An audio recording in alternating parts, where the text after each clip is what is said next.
Florida is an outdoor enthusiast's dream.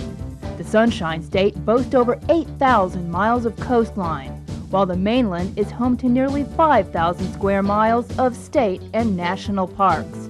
It is truly a sport lover's paradise. From horseback riding and cycling to deep sea fishing, swimming, and scuba diving, Florida offers a multitude of outdoor activities. Sunshine Network is showcasing some of these pursuits as we tour the state on Sunshine Outside. We talk to the experts, clubs, and organizations that are the mainstay of each activity, and we show you how to get initiated into each sport if you're just beginning, or how to further your interest if you're already an avid fan. So whether you're learning a new sport or pursuing a championship, Florida is the perfect place to fine-tune your skills. It's all about adventure on Sunshine Outside.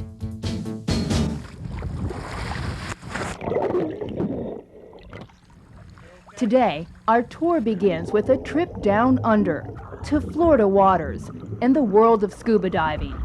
Divers have been exploring the underwater realm for centuries to hunt for food, search for treasures, carry out military operations, perform research and exploration, and to enjoy the aquatic environment.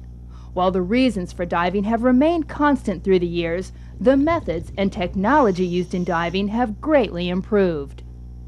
The first self-contained underwater breathing systems were not truly self-contained, since they took air from the surface. But helmet diving was considered a major breakthrough and chronicled in great detail in 20,000 Leagues Under the Sea. Other scientific successes included compressed air cylinders, demand regulators, and oxygen rebreathers. The latter is the device from which the acronym SCUBA, self-contained underwater breathing apparatus, is derived. Another milestone was the development of the fin in the 1930s. Finally, divers could move horizontally in the water. Today, standard equipment consists of a compressed air tank, a BCD or buoyancy control device where you may also store your weights. There's a regulator with the first and second stage, an alternate air source, and gauges. Then you have your fins, mask, snorkel, and a wetsuit depending on the temperature of the water. All this equipment allows divers both freedom underwater and safety. And it's also a good idea to take a certification class prior to a first dive. We took ours at Scuba Discovery in Tallahassee, Florida. And make sure your instructors are registered with one of the professional dive associations, such as PADI or SSI. The courses consist of classwork to learn about the scientific principles of diving, learning how to use the equipment, and pool sessions. Once the class and pool work is complete, the students are escorted to 4 open water dives to earn their certification. Instructor Jim Hatfield has been teaching PADI certified scuba diving for over 20 years. Heat loss underwater, because water is 800 times as dense, we lose our body heat 20 times as fast. Basic underwater laws are explained in the classes, such as how air density increases with depth and the effect it has on your lungs. It's all geared to make students feel confident and comfortable once in the water. Then there are quizzes and exams, and a preview of what each beginning diver is expected to perform in the pool sessions. Properly donning your gear is a prerequisite for a good first dive lesson. The first breath underwater is amazing. At this point, I'm ready to get in the Gulf of Mexico or the ocean and begin exploring sea life. Luckily, the instructor is there to remind us we have much to learn yet in the areas of safety and relaxed, calm, open water diving. All right, what we're going to do here is we're going to simulate that we have not monitored our air closely and that we're going to be in an out-of-air situation. Now, Rebecca knows her buddy is a highly excitable person when they don't have any air. So when their buddy comes up and says, "I'm out of air," and he's not mumbling either, he's out of air, he's telling you, you're going to hold this safe second, alternate, octopus out there so your buddy can reach you. You're not going to encumber this purge button. You may not have enough breath to exhale sharply into it and clear. So you're going to get it out there so your buddy can reach it, you know? And you're going to let their buddy take it You put it in, it's going to get nice and comfy, take a few breaths on it, and then you're going to position yourself with right arm to right arm, and you just kind of steady your buddy like that. You're going to take charge of this situation. Safety is always a primary concern in teaching scuba diving. The industry polices itself very cautiously.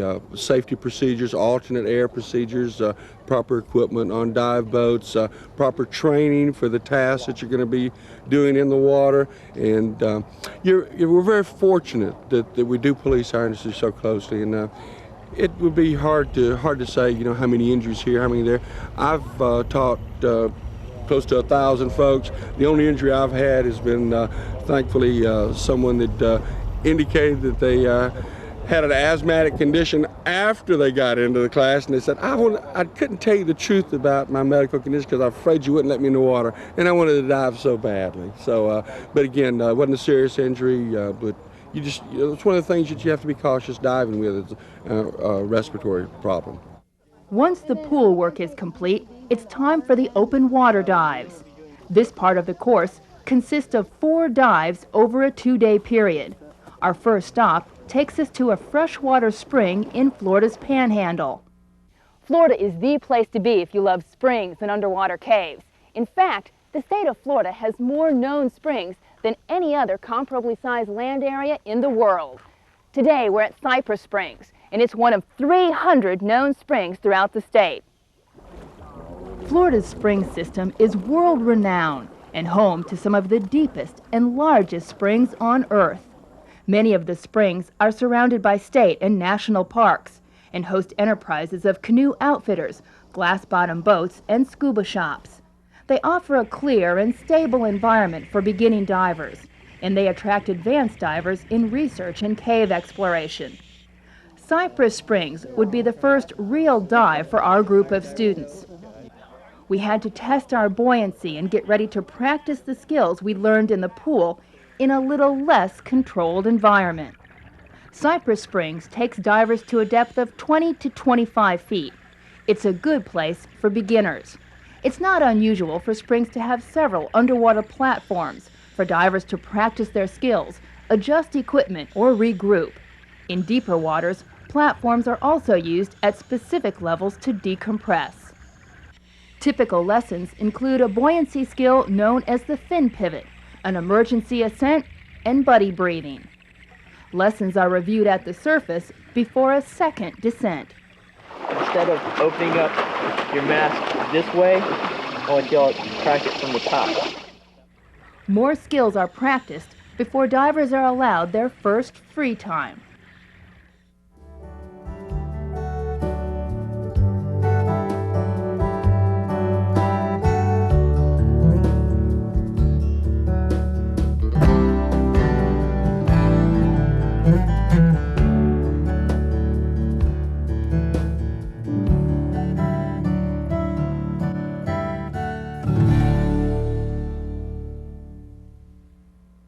Everything that I had you do, you've already done in the confined water training. You've already kind of simulated that thing.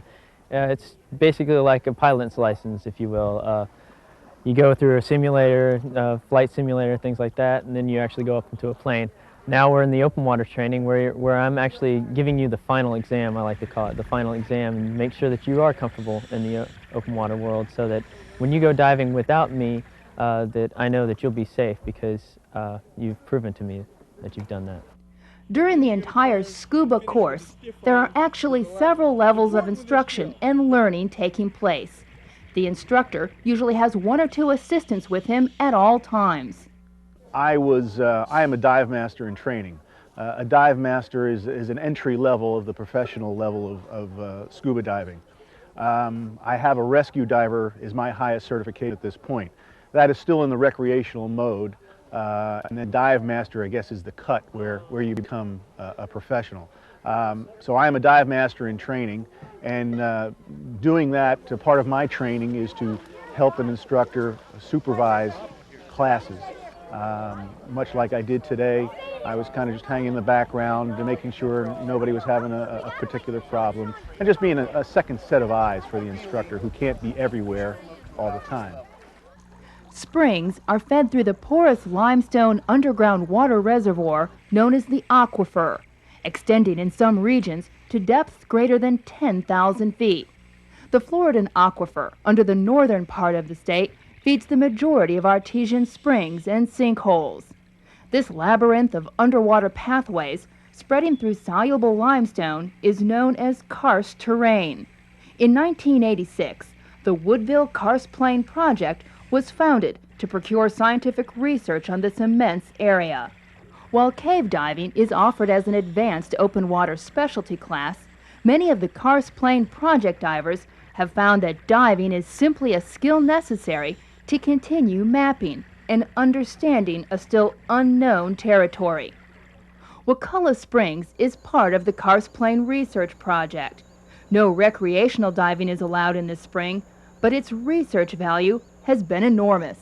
Most of the underwater spring system is unknown. We know what we can see at the surface, and for most people, they think that that is the beginning. When they look at a spring, this is where it all begins. But actually, there's a vast plumbing system beneath the earth, beneath the surface, that feeds water to these springs. And another way of looking at it is that we're looking at a continuation of the underground river with the surface river. The aquifer is just honeycombed with caverns and sinkholes, and most of which we know absolutely nothing about. Fortunately, due to technology in recent times, cave divers have been able to explore much of these larger cave systems to tell us more about how all this functions. The exact origin of these waters has yet to be determined. Florida's Department of Environmental Protection is looking at ways to preserve this pristine natural resource. Well, the main thing we're doing today is developing ecosystem working groups to try to protect the water quality. And these working groups are composed of all of the agencies that have any responsibilities in the particular basins that we're studying. And the hydrologists and geologists and land use planners and land managers are all getting together at the table to try to better understand the system.